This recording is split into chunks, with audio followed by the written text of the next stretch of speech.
इस वीडियो में हम आखिरी दो दोहे पढ़ेंगे। प्रगट भये द्विजराज कुल सुबस बसे ब्रज आई, मेरे हरव कलेस सब केसव राई।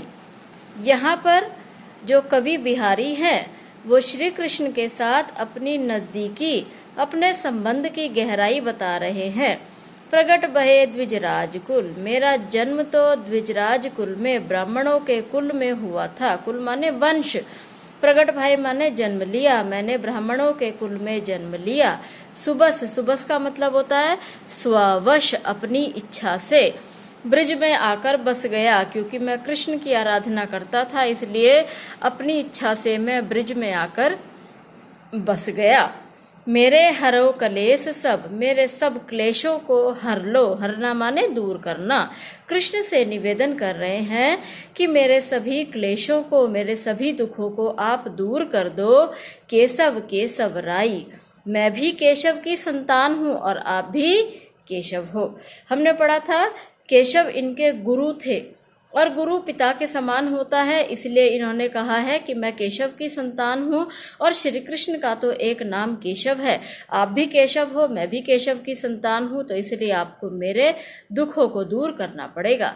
तो यहाँ अधिकार पूर्ण भक्ति है। जैसे मीराबाई ने कहा था, आपने द्रौपदी की भी सहायता की, आपने ऐरावत को बचाया, आपने प्रहलाद को बचाया, अब आपको मुझे भी बचाना पड़ेगा।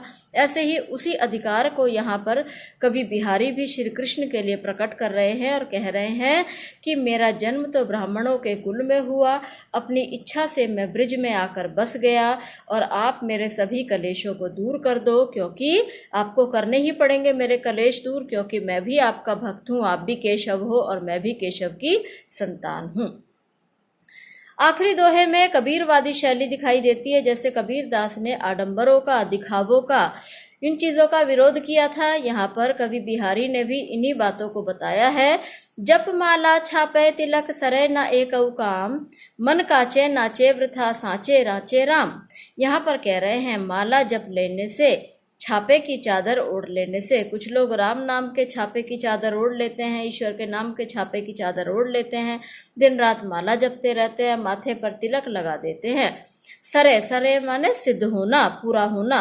एकऊ माने एक भी, कामू माने काम। ऐसे दिखावे करने से तो एक भी काम पूरा नहीं होता है।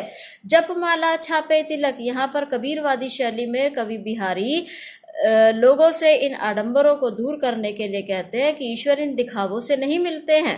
माला जपते रहने से, छापे की चादर ओढ़ने से, माथे पर तिलक लगाने से एक भी कार्य सिद्ध नहीं होता है। मन कांचे नाचे वृथा, कच्चा मन तो बेकार में, वृथा माने बेकार।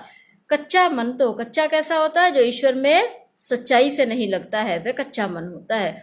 कच्चा मन तो बेकार में इधर उधर नाचता रहता है, कभी कहीं जाता है, कभी कहीं जाता है, ईश्वर उसे मिल नहीं पाते हैं तो यहाँ वहाँ नाचता रहता है।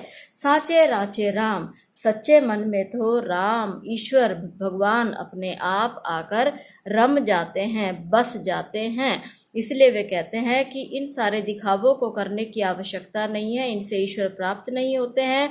यदि तुम्हारा मन सच्चा होता है तो ईश्वर अपने आप ही आ जाते हैं।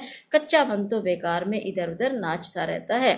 कबीर के दोहे में भी हमने पढ़ा था कि कस्तूरी कुंडली बसे मृग ढूंढे बन माही, ऐसे घटी घटी राम है दुनिया देखे नाही। ईश्वर तो कण कण में बसे हैं, यहाँ तक कि मनुष्य के खुद के मन में बसे हैं, वह उसे ढूंढने के लिए यहाँ वहाँ जाता है। बिल्कुल वही बातें कबीर बिहारी ने भी यहाँ कही है। माला जपने से, छापे की चादर ओढ़ने से, तिलक लगाने से एक भी काम पूरा नहीं होता है। कच्चा मन तो बेकार में नाचता है और सच्चे मन में तो ईश्वर अपने आप ही बस जाते हैं।